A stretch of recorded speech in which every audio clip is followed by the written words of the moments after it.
సమరానికి సై అంటూ గర్జించిన నిరంజన్ రెడ్డి స్థానిక సంస్థల ఎన్నికల్లో సత్తా చాటుదామని ప్రజల గుండెల్లో నిలిచినవాడే నిజమైన నాయకుడని నిరంజన్ రెడ్డి పిలుపునిచ్చారు. మాజీ మంత్రి నిరంజన్ రెడ్డి ఆధ్వర్యంలో జిల్లా పార్టీ కార్యాలయంలో ఉమ్మడి పెబ్బేరు మండలం బీఆర్ఎస్ పార్టీ ముఖ్య నాయకుల సమావేశం జరిగింది. ఈ సమావేశంలో నిరంజన్ రెడ్డి మాట్లాడుతూ ప్రజలు నిత్య చైతన్యవంతులని, వాళ్లకు అన్ని తెలుసని, మన సేవాభావం, మన ప్రవర్తన ప్రజల కోసం పోరాడే స్ఫూర్తి పట్ల ప్రజలు అవగాహన కలిగి ఉండి మనల్ని ఆదరిస్తారని నిరంజన్ రెడ్డి అన్నారు. ఎన్నికలో డబ్బులు ప్రధానం కాదని, ప్రజా సమస్యల పట్ల పోరాడే మనస్తత్వం ఉండాలని హితోపదేశం చేశారు. తెలంగాణ రాష్ట్రం సాధించిన ఆశయంతో పాటు ప్రజలలో చైతన్యం తెచ్చి డబ్బు ప్రభావం తెగించాల్సిన బాధ్యత కూడా మనది అని అన్నారు.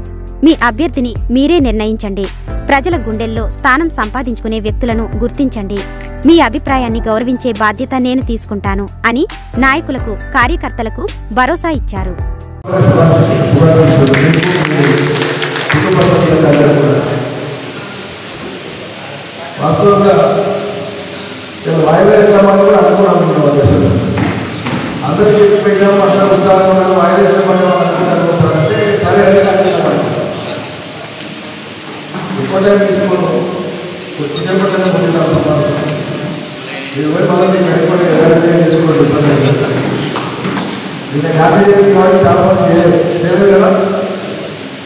కొంతమంది చేసుకుంటారు కానీ ఎక్కువ మంది వాళ్ళు చేస్తారు.